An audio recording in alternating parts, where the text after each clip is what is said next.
കരുത്തോടെ ആർജവത്തോടെ മുന്നോട്ട് നീങ്ങിയാൽ UDF സർക്കാർ എന്ന സ്വപ്നത്തിലേക്ക് എത്താമെന്ന് KPCC ഉറപ്പിച്ചു കഴിഞ്ഞു. അതിനുള്ള പണിയൊരുക്കങ്ങൾ പണിപ്പുരയിൽ തുടങ്ങിക്കഴിഞ്ഞു. പിച്ചവെച്ച് തുടങ്ങുന്ന ഒരു കുഞ്ഞല്ല UDF. പക്ഷേ നല്ല വളവും കരുതലുമുണ്ടെങ്കിൽ മാത്രമേ തഴച്ചു വളരാനാകുകയുള്ളൂ എന്ന തിരിച്ചറിവ് ആ പ്രസ്ഥാനത്തിന് പണ്ടേയുണ്ട്. സ്വർണം കട്ട് കഴിഞ്ഞ 10 കൊല്ലമായി മടുപ്പിക്കുന്ന കമ്മ്യൂണിസ്റ്റ് സർക്കാരിന്റെ നയങ്ങളോട് അവരുടെ ഘടകകക്ഷികൾ പോലും മുഖം തിരിക്കുമ്പോൾ കേരളത്തിന്റെ ഭരണക്കാറ്റ് അത് UDF ചിലയിലേക്കാണ്. അടിത്തറവാകി ഇനി കെട്ടിപ്പൊക്കാൻ പാകത്തിനുള്ള കട്ടയും അതിനുള്ള ചേരുംപടി ചേർക്കുന്ന മണ്ണും സിമന്റും ഒപ്പം വെള്ളവും വേണം. അത്യാവശ്യത്തിന് UDFന്റെ കയ്യിൽ അതുണ്ട്. കട്ടയ്ക്ക് നിൽക്കുന്ന കോൺഗ്രസും ഒപ്പത്തിനൊപ്പം നിൽക്കുന്ന ലീഗുമുള്ളപ്പോൾ UDF സർക്കാർ എന്ന രാജകൊട്ടാരം റെഡി. ജംബോ കമ്മിറ്റി ആദ്യമല്ല എങ്കിലും ഇത്ര വലിയ ജംബോ കമ്മിറ്റി ഇതാദ്യമാകും. അതിലെടുത്ത പ്രധാന തീരുമാനങ്ങളോ എതിർ പാർട്ടിക്കാരെ ഞെട്ടിപ്പിക്കുന്നതായിരുന്നു. ജംബോ കമ്മിറ്റി ഭാരവാഹികളെ പ്രഖ്യാപിച്ചത് സാമൂഹ്യ നീതി ഉറപ്പുവരുത്തുക എന്ന നിലപാടിലായിരുന്നു എന്ന് കോൺഗ്രസ് നേതൃത്വം പുറത്തു പറയുകയാണ്. 13 വൈസ് പ്രസിഡന്റുമാരടക്കം 59 ജനറൽ സെക്രട്ടറിമാരെയുമാണ് കഴിഞ്ഞ ദിവസം ഹൈക്കമാൻഡ് പ്രഖ്യാപിച്ചത്. ഇതുവരെ പ്രഖ്യാപിച്ച 76% ഭാരവാഹികളിൽ 14% OBC വിഭാഗത്തിൽ നിന്നും ഉള്ളവരാണ്. വനിതകൾ 13%, പട്ടിക വിഭാഗങ്ങളിൽ നിന്നുമുള്ളവർ 10%. ജനറൽ സെക്രട്ടറിമാരിൽ 9 പേർ വനിതകളാണ്. 7 പേർ OBC വിഭാഗത്തിൽ നിന്നുമുള്ളവരാണ്.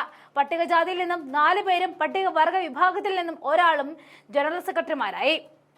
വൈസ് പ്രസിഡന്റുമാരിൽ 2 പേരാണ് പട്ടികജാതികളിൽ നിന്നുമുള്ളവർ.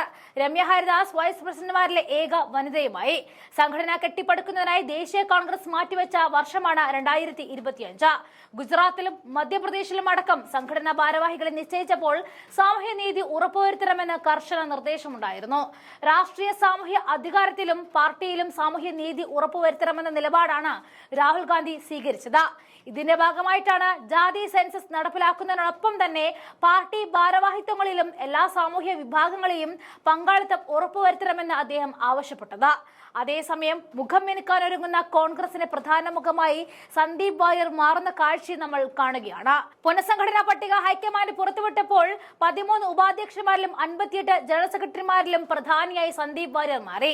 Rajmohan Unnithan, VK Sreekandan, Dean Kuriakose, CP Muhammad, Pandalam Sudhakaran, AK മണി എന്നിവരെയാണ് രാഷ്ട്രീയ കാര്യസമിതിയിൽ ഉൾപ്പെടുത്തിയിട്ടുള്ളത്. സന്ദീപ് വാര്യർ ജനറൽ സെക്രട്ടറിമാരുടെ പട്ടികയിൽ ഇടം പിടിച്ചു. തിരുവനന്തപുരം DCC അധ്യക്ഷ സ്ഥാനം രാജിവെച്ച പാലോട് രവിയെ KPCC ഉപാധ്യക്ഷനായിട്ട് നിയമിച്ചു. T Sarathchandra Prasad, Hibi Eden, VT Balram, VP Sajeendran, Mathew Kuzhalnadan, D Sugathan, Ramya Haridas, M Liju, AA Shukoor, M Vincent, Roy K Paulose, Jaison Joseph എന്നിവരാണ് മറ്റു ഉപാധ്യക്ഷന്മാർ. VA നാരായണനാണ് KPCC ട്രഷറർ. ദീർഘനാൾ നീണ്ട ചർച്ചകൾക്കും അനിശ്ചിതത്വങ്ങൾക്കും ഒടുവിലാണ് പുനഃസംഘടനാ പട്ടിക പുറത്തുവിട്ടത്. 22 ജനറൽ സെക്രട്ടറിമാർ എന്ന നിലയിൽ ചുരുക്കിക്കൊണ്ടുവന്ന KPCC ടീം 150 പേരിലേക്ക് എത്താനാണ് സാധ്യത. മുല്ലപ്പള്ളി രാമചന്ദ്രൻ പ്രസിഡന്റായിരുന്നപ്പോൾ KPCCക്ക് 77 സെക്രട്ടറിമാരായിരുന്നു ഉണ്ടായിരുന്നത്.